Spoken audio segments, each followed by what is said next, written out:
hijacking our happiness back. So, first of all, we must understand that our happiness is essentially being hijacked from us, because happiness is connection to source, source representing a unique individuality within all of us.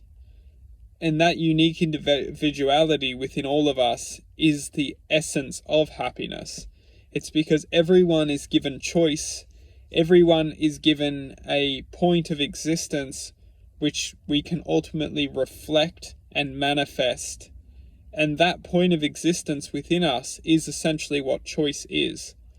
It's the choice to comprehend the differentiations of existence.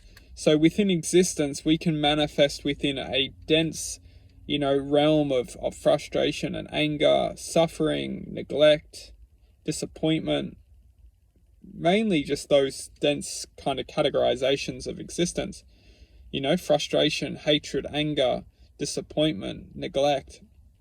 Within that density of existence, you can manifest into any point of existence within that possibility. So it doesn't matter what your circumstance is, as long as you're elevating at that level, that speed of existence, that sound wave of possibility, that vibrational existence, within that little cloud of potentialities is infinite. We can experience infinite possibilities within that density of existence. A lot of us are dragged into this existence through manipulation, and it's not necessarily at our own will, but it is our own will to stay in that existence if we don't gain the awareness of how to get out. And a lot of us were confused to think that existence is our lifetime. That's our destiny. We're destined to exist within that density of frequency, which is suffering, anger, frustration, neglect, disappointment. But for many of us, we can actually start to form our way out of this density of existence by learning how to hijack our essence back. Because ultimately, this frequency is not us. It is the perception of it's literally just a perception which has been fed into us like a seed. We've decided to grow that perception, and it's because from the very start we were not taught how that seed can lead us into a path of perception.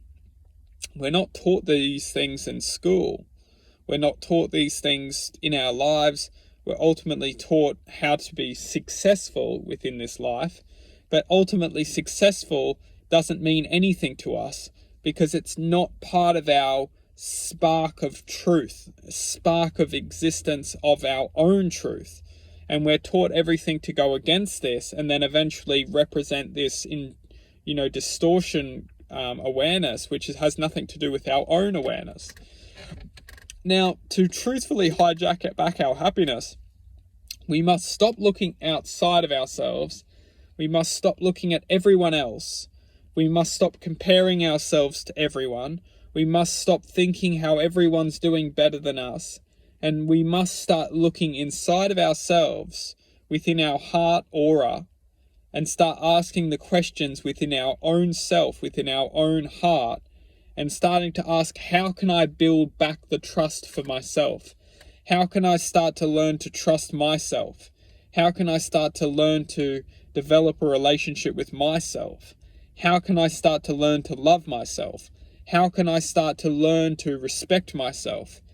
How can I start to learn to develop a relationship with myself? If we don't want to ask these questions, no one will ever ask these questions for us, because it's truly our acknowledgement to ourself which will start to bring strength and start to serve justice to the awareness of which was causing all the pain and suffering and anger and frustration. The more we bring strength into our heart and our own self is the more we'll repel and ultimately throw away all of the injustice which once was serving our existence.